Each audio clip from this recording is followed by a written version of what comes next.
يسألونك عن الساعة أيان مرساها قل إنما علمها عند ربي لا يجليها لوقتها إلا هو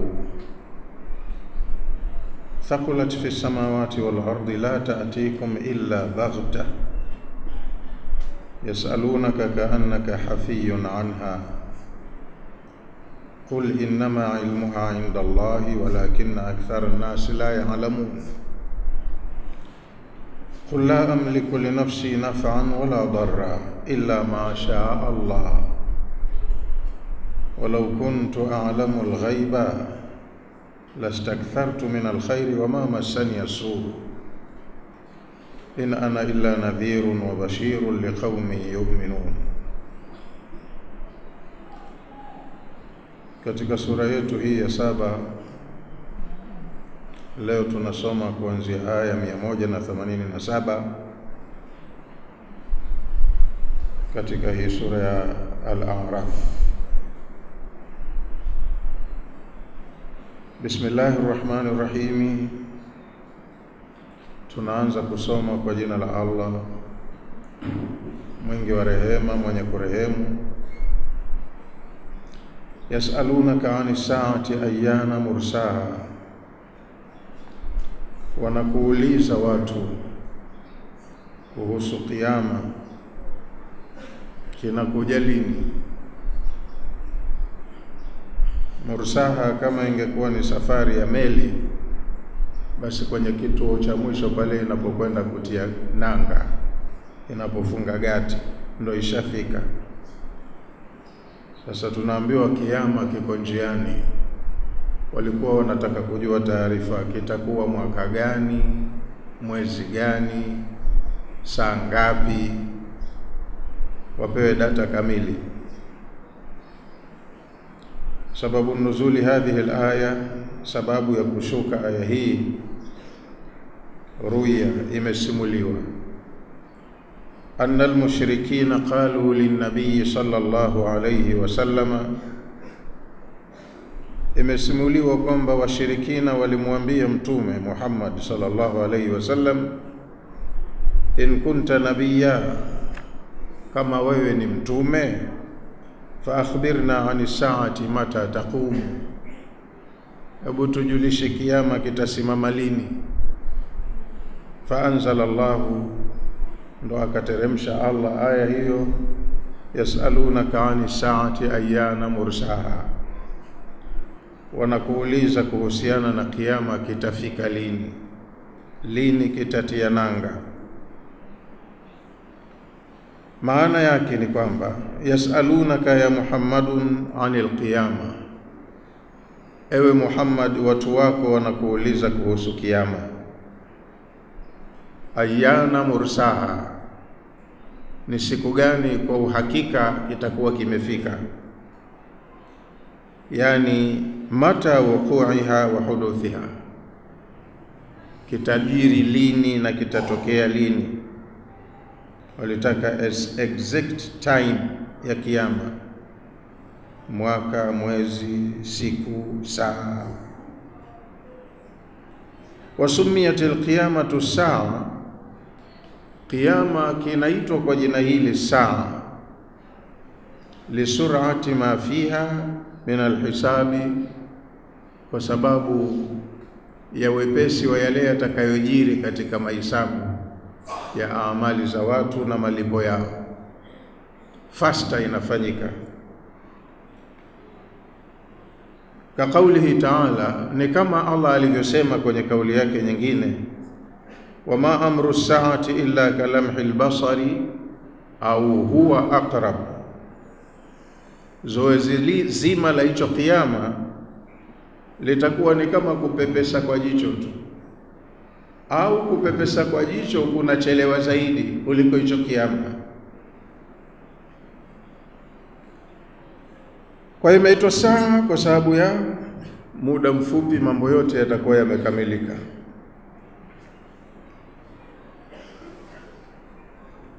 Qul, waambie waulizaji, innama ilmuha inda rabbi, hakika elimu ya jambo hili hii anayo mwenyewe tu Mola wangu peke yake.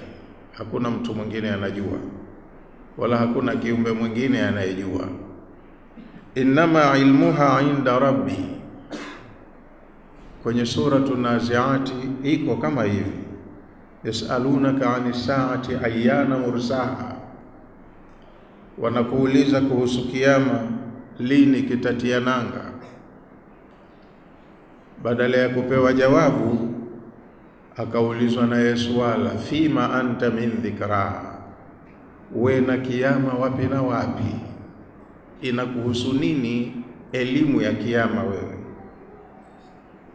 Na hapa lipo swala lile lile, yasalunaka anis saati ayyana mursaha, qul, wajibu hivi, innama ilmuha inda rabbi.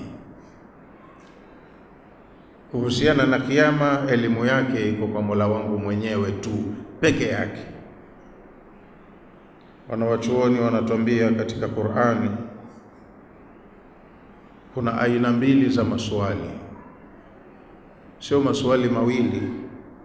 Kuna aina mbili za maswali ya watu na jinsi yalivyojibiwa. Kuna maswali ambayo watu waliuliza mitume wao wakaletewa jawabu. Wameuliza watu kwa mtume wao jambo, mtume akawajibu. Kwenye Qur'ani yamo maswali kama hayo mengi sana. Lakini aina ya pili ya maswali ni maswali ambayo watu zama mbalimbali waliuliza mitume wao alafu hayakujibiwa. Kwa hiyo masala ambayo watu waliuliza tena zama tofauti, mitume tofauti, alafu yakapatiwa majibu, hayo ndo mambo ambayo Allah alitaka elimu yake waipate wanadamu. Hata kama si wakati wa kuulizwa swali, lakini wanaokuja baadaye watavumbua tu jawabu na watapata faida nyingi katika research zao. Lakini kuna maswali ambayo yaliulizwa tangu huko nyuma mpaka huyu mtume wa mwisho hayakujibiwa. Haya mpaka kiyama kitakuja, wanadamu hawatoweza kujua elimu yake. Wakatoa mfano aya hii, suala hili.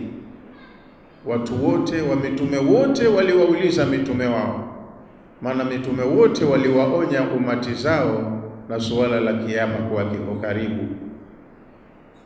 Kwa hiyo walikuwa wanauliza, lakini hakuna mtume aliambiwa kiyama kitakuja mwaka gani, saa ngapi, mwezi gani na hivi.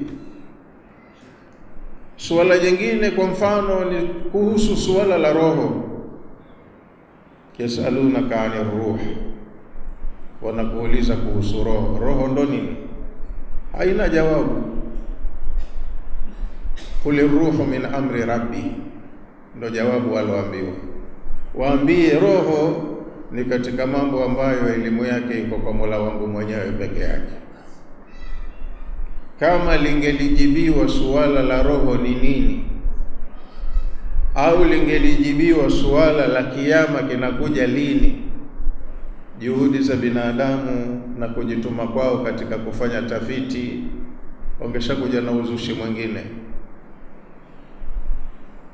wangezaa mambo mengi, lakini limebaki ni siri, na siri hii haijafichuliwa kwa mtu yoyote. Na kama wangelijua elimu ya roho, watu wao wengine wangeliishi miaka mingi kama Ibilisi anavyoishi, wangetengeneza japo za bandia. Lakini hakuna jawabu, elimu ya jambo hilo imefichwa, hatojua mtu yoyote. Qul innama ilmuha inda rabbi, waambie elimu ya jambo la kiyama iko kwa Mola wangu mwenyewe peke yake. Qul lahum ya Muhammadun, waambie ewe Muhammad, la ya'lamu alwaqtu alladhi yahsulu qiyami saati fihi, hakuna yoyote anayejua wakati ambao zoezi hili la kiyama litatokea. illa Allah subhanahu wa ta'ala, isipokuwa Allah mwenyewe peke yake. Hii ni siri yake na hajampa yoyote. Thumma akada dhalika biqaulihi, halafu Allah akatilia mkazo kusisitiza kwamba hakuna anayejua elimu ya kiyama ila yeye, kwa kauli yake iliyofuata hapo mbele, la yujalliha liwaqtiha illa hu la ya'lamu ilma as-sa'ati jaliyatan illa Allah, hakuna yoyote anayejua elimu ya kiyama kwa uhakika hasa ila yeye Allah subhanahu wa ta'ala. Nyie mmepewa notification tu, taarifa kwamba hili jambo lipo na likija litakuja ghafla. Nyinyi ndo wahusika, mnapaswa mjiandae, mjitengenezee mazingira ya kujiweka upande salama. Siku likija hilo jambo, nyie muwe mkosefu. Ndo kazi mlopewa, msihoji mambo mengine yasiyowahusu.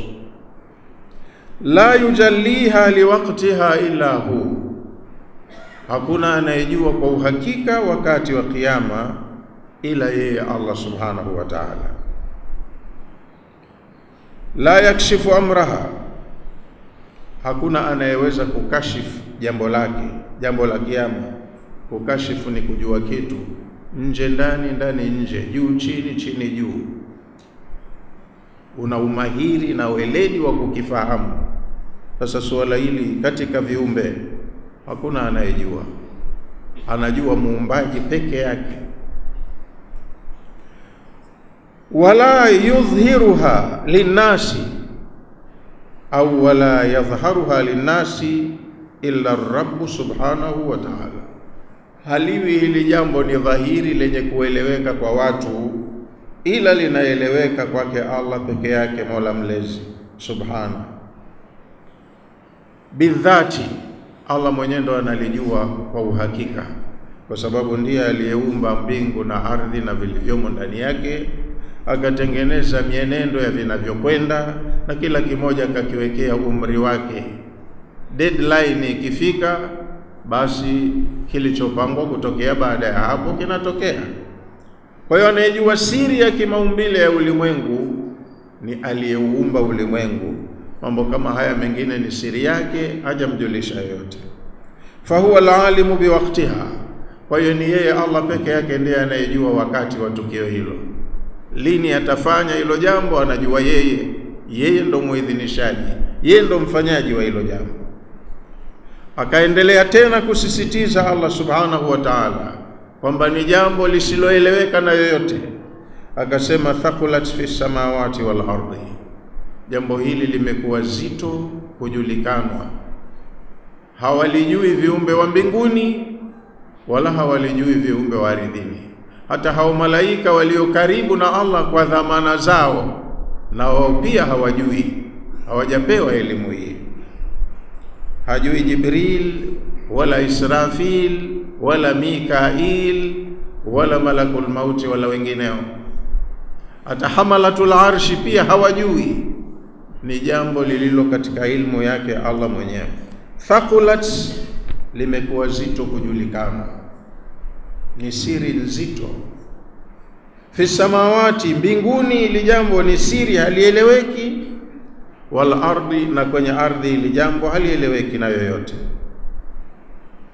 Yani thaqulat bimaana azumat, limekuwa ni jambo kubwa. Siri hii ni siri nzito.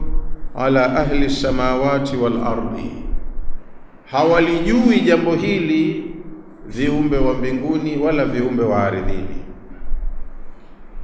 Haithu yashfiquna minha, wao wenyewe wanaogopa tukio hili, wana taarifa nalo lipo na wanaogopa. Kwa hiyo wanajipanga, wanajiandaa siku likitokea waweje. Tunojitia hamnazo sisi tu binadamu na majini, tajifanya kama wenyeji hapa, si ndo tunaojua kila kitu. Lakini hao viumbe wenye elimu ya kumjua Allah wana uhakika na hili jambo, ubaya wake, ugumu wake. Kwa hiyo wao wanaliogopa binafsi, na mwenye kuogopa kitu huchukua tahadhari. kuchukua tahadhari kadiri iwezekanavyo. Wayakhafuna shadaidaha wa ahwalaha, viumbe wa mbinguni wanaogopa shida za tukio hilo na vitisho vyake. Kwa hiyo wao wako vizuri katika kufanya maandalizi, tofauti na sisi. Yasalunaka, ewe mtume, watu wanakuuliza wewe. Yasalunaka, wanakuuliza wewe, kaannaka hafiyun anha, kama kwamba wewe ndo mwenye dhamana na hili jambo unalielewa. Tena wanakuuliza kwa uhakika kirafiki, kama wanamuuliza mtu most competent wa hilo jambo. Hebu tupe taarifa ya hili jambo, wewe na kujua jambo hili wapi na wapi, kama ilivyo kwenye suratul Naziat, fima anta min dhikraha, wewe na kujua habari ya kiyama wapi na wapi, ya kuhusu nini. Lakini wanakuuliza wewe ati jambo ambalo halikuhusu, una elimu nalo. La ya'lamu waqtaha, hakuna anayejua wakati wa kiyama illa Allahu, isipokuwa Allah mwenyewe peke yake. Liannaha, kwa sababu jambo hili la kiyama, min al-umuri al-ghaibati, ni katika mambo ya ghaibu. Allati, mambo ya ghaibu ambayo ista'thara biha allamul ghuyub, kapwekeka katika kujua mambo haya yeye mwenyewe mjuzi wa mambo yaliyofichikana. Mengine mengi ya ghaibu akipenda huwajulisha anaotaka, kama alivyosema katika sehemu nyingine, kama ilivyo kwenye suratul Jinn,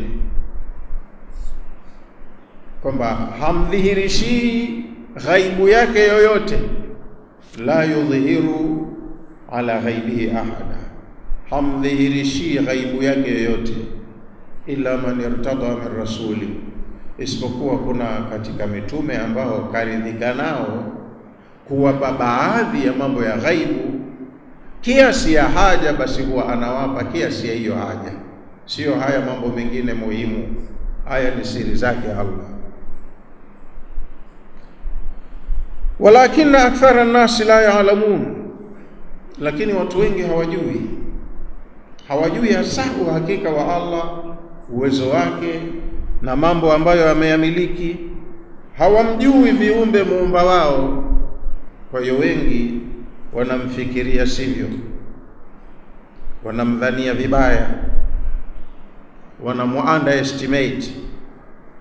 Walakina akthara nasi la ya'lamun, lakini watu wengi hawajui. La ya'lamuna sababa, hawajui watu sababu. Alladhi, sababu ambayo liajlihi akhfaitu, kwa ajili ya hiyo sababu nimeficha suala la kiyama. Watu wengi hawajui sababu, wako wanaojua sababu kwa nini Allah ameificha kiyama. Nabii Musa aliambiwa katika sura Taha, wa anna sa'ata atiyatun, kiyama kinakuja. Na akaambiwa kwa ajili ya kiyama nimekuwekeni hapa duniani, kila mmoja ana muda wake, ukisha anaondoka. Kurudi tena ni kuja hicho kiyama kwa ajili ya kuja kulipwa haya ambayo hapa mnayafanya. Kwa hiyo kuwa makini na maandalizi yako ya siku ya kiyama, asije akakutoa kwenye malengo mtu asiyeamini kiyama. Wakati wewe unaamini kiyama, pay concentration kwenye majukumu yako, ujiandae na siku ya kiyama.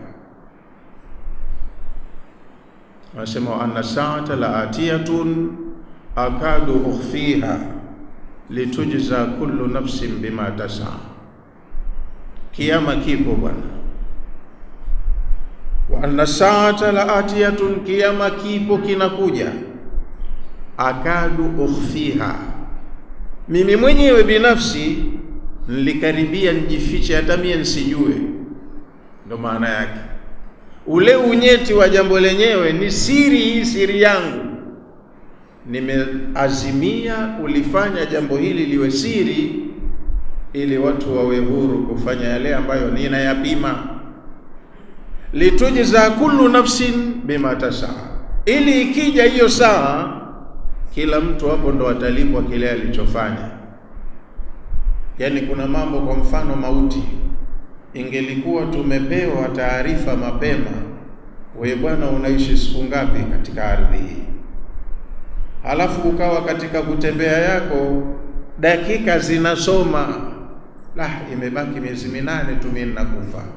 Ingekuwa tunajua kama hivyo, maana yake kwa muda niliopewa hapa mimi nimebakia miezi 8, kama anavyohesabu muajiriwa tarehe yake ya kustaafu. Akiwa kijana anapeta tu, lakini siku zikisonga anaanza kusema mimi nimebakisha miaka 3 tu hapa,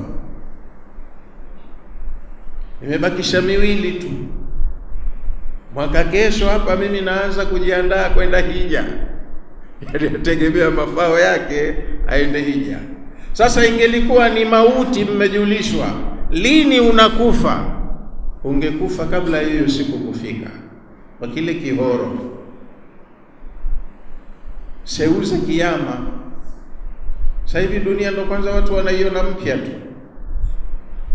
ina mamilioni au mabilioni ya miaka, lakini kila wanaozaliwa wanaiona mpya. Hawana habari kabisa na kuondoka hapa, hawajui linalopendeza wala linalochukiza. Kaweka mazingira haya Allah, watahiniwa huru, ili kile kinachopimwa, kinachotafutwa kidhihiri kwenye matendo yao. Aliyekuwa muovu atauonyesha uovu wake kweli hapa hapa, lakini kama taarifa hizi zipo, watu wote wasingefanya hata mema wala mabaya kwa woga.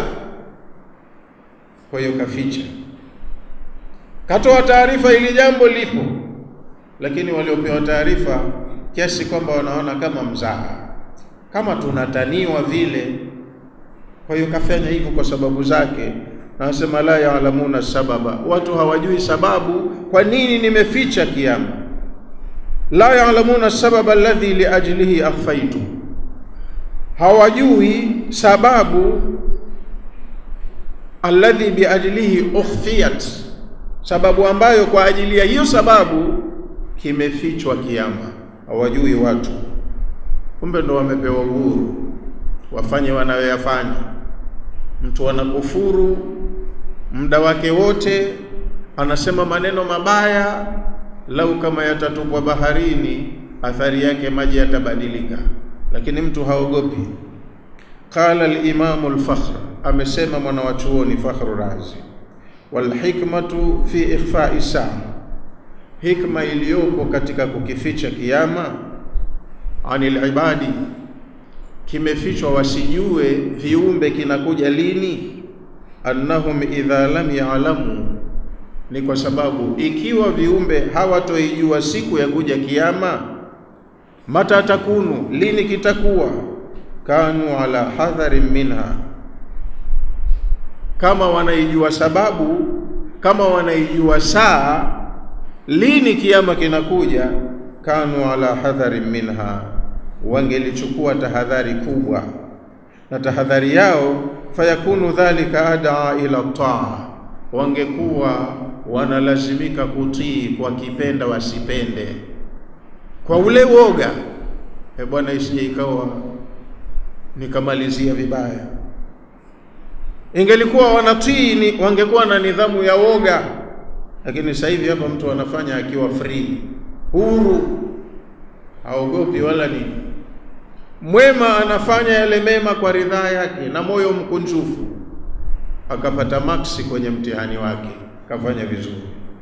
Na mbaya ataufanya ule ubaya wake kwa roho kunjufu bila ya woga, na anawekewa maksi zake kwenye makosa anayofanya, ili ikija hiyo kiyama yaliyotendeka yapo ya kwa uhakika, na thamani yake wanaonyeshwa wahusika. Kama wangekuwa wanajua mapema, uoga ndio ungewatawala. Kwa hiyo ingelikuwa kujua kwao kuna kiyama kwenye maisha yao ya duniani, ingekuwa asjar anil maasiya, wangekatazika watu wote na kufanya maasiya. Lakini pia upande mwingine, kama ingelikuwa tumeambiwa kuna miaka skeleton 3 huko mbele ndo kije kiyama, waliokuwa wakati huo wa nyuma wangesema kumbe bado, wangefanya wanayoyafanya kwa sababu bado kiyama hakijaja. Lakini ukiambiwa kipo kinakuja na halafu unaamini ni kweli, lakini hujatishwa kwa kupewa time mahsusi, utakuwa na ile tahadhari iliyokadiriwa. Utachukua safety precaution, utatumia akili yako vizuri, na utakuwa ni mwenye insafu katika miamala mbalimbali.